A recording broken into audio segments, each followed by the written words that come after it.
बुढ़ापे की बैंक। जमुना दास जी आज पार्क में बड़े उदास बैठे थे। तभी उनके परम मित्र शंभू दयाल जी वहां आकर उनके कंधों पर हाथ रखते हैं। अचानक जमुना दास जी अपने ख्यालों की चिर निंद्रा से वापस लौटते हैं। क्या हुआ जमुना, आज तुम इतने उदास से क्यों दिखाई दे रहे हो? क्या हुआ, कहाँ खोए हुए हो? कुछ नहीं, कुछ भी तो नहीं। पर शंभू दयाल जी समझ गए थे, कुछ तो ऐसा है जो जमुना दास जी उन्हें नहीं बताना चाहते हैं, परंतु कुछ तो ऐसा हुआ है जिसकी वजह से वह व्यथित और व्याकुल है। विचारों की बड़ी जद्दोजहद के बाद जमुना दास जी बोले, मेरे बेटे और बहू नहीं चाहते कि मैं और मेरी पत्नी शारदा अब उनके साथ एक ही घर में रहे। वह लोग चाहते हैं कि हम दोनों पास ही के वृद्धाश्रम सांदीपनी में चले जाएं और अब से वहीं रहे। परंतु शारदा अपना घर, अपनी गृहस्थी छोड़कर कभी भी नहीं जाना चाहती है। शारदा कहती है, तिनका तिनका छोड़कर कभी कभी भूखे रहकर उसने यह घर बनाया था। इसको उसने बड़े अरमानों से एक खुशनुमा गृहस्थी में तब्दील किया था। घर का हर कोना महकाने में बरसों लग गए। जब आज फूल खिले हैं तो वह उसकी खुशबू और उसकी महक का आनंद लेना चाहती है, उस महक में डूब जाना चाहती है। वह अपने आशियाने को छोड़कर कहीं और घोंसला नहीं बनाएगी। अगर कोई जिद जबरदस्ती उसके साथ हुई तो वह अपने प्राण रूपी चिड़िया को अपने शरीर से त्याग देगी। मैं बहुत मुश्किल दौर से गुजर रहा हूँ शंभू। और बेटा बहू कहते हैं, आपका तो बुढ़ापा है, कहीं भी कट जाएगा। वह अपने दोनों बच्चे अवनी और अधिराज को लेकर कहाँ जाएगा और कहाँ भटकेगा, और हम सबका एक साथ एक घर में गुजारा नहीं हो सकता है। तो लिहाजा आप दोनों वृद्धाश्रम जाकर रहे, हम बीच इसमें आकर आपका हालचाल लेते रहेंगे।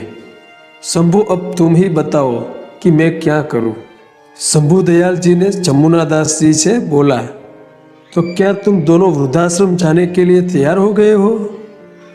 जमुना, थोड़ा विचार करो, भाभी कुछ गलत तो नहीं कह रही है? भाभी जी सही तो बोल रही है। वह अपना घर छोड़कर क्यों जाएगी? जो उनके साथ नहीं रहना चाहता वह घर छोड़कर जाए, और तुम दोनों उम्र के इस पड़ाव पर कहीं और डेरा क्यों डालोगे? तुम्हारी जड़ें तो उस मिट्टी को स्वीकार ही नहीं कर पाएगी, और तो मुरझा कर पेड़ रूपी ये शरीर एक दिन मृत संवेदनाहीन हो जाएगा। तुम्हारा और भाभी का मूल उसी घर की मिट्टी में है।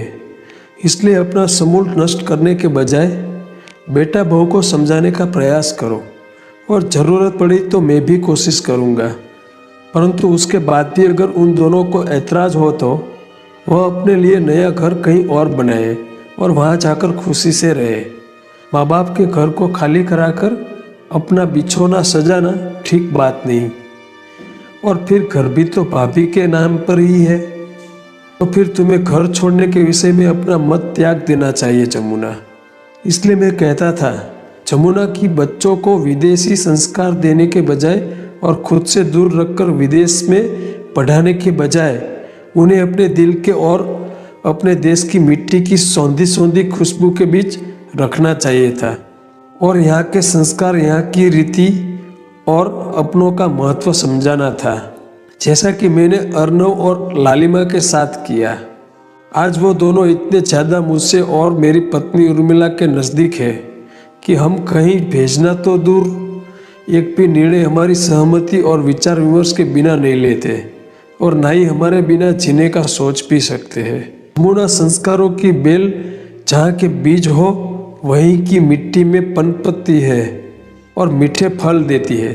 पर खैर, जब तुम अपने बेटे को विदेश पढ़ाई के लिए भेज रहे थे, मैंने तुम्हें तब भी समझाया था, कर्जा लेकर और अपनी सारी बैंक सेविंग समाप्त करके उसे बाहर पढ़ाने की क्या ज़रूरत है? एकलौता बेटा है, उसे अपने पास रखते, जितनी चादर उतने ही पैर पसारते। जमुना, बहुत समझाया था तुम्हें मैंने, तब तुमने बात की बात में देखेंगे कहकर टाल दिया था। परंतु आज वही परिस्थिति तुम्हारे सामने प्रस्तुत हो गई है जिसका मुझे अंदेशा था। आज तुम्हारे पास ना ही पैसों की सेविंग और ना ही तुम्हारे बुढ़ापे का सहारा तुम्हारे साथ रहना चाहता है जमुना। आज तुम्हारे बुढ़ापे की बैंक भी खाली हो गई है। हमारे बुढ़ापे की बैंक हमारा सम्मान होती है जमुना, जो तुम्हारे बेटे ने पूरी तरह से खाली कर दी है। हमारी बुढ़ापे की बैंक हमारे रिश्ते और हमारा सम्मान होती है जमुना। खैर, तुम अभी कोई फिक्र मत करो। बेटा बहू को समझाओ, अगर ना माने तो उनकी अलग व्यवस्था करने के लिए उनसे कहो। तुम अपना घर किसी भी परिस्थिति में मत छोड़ना।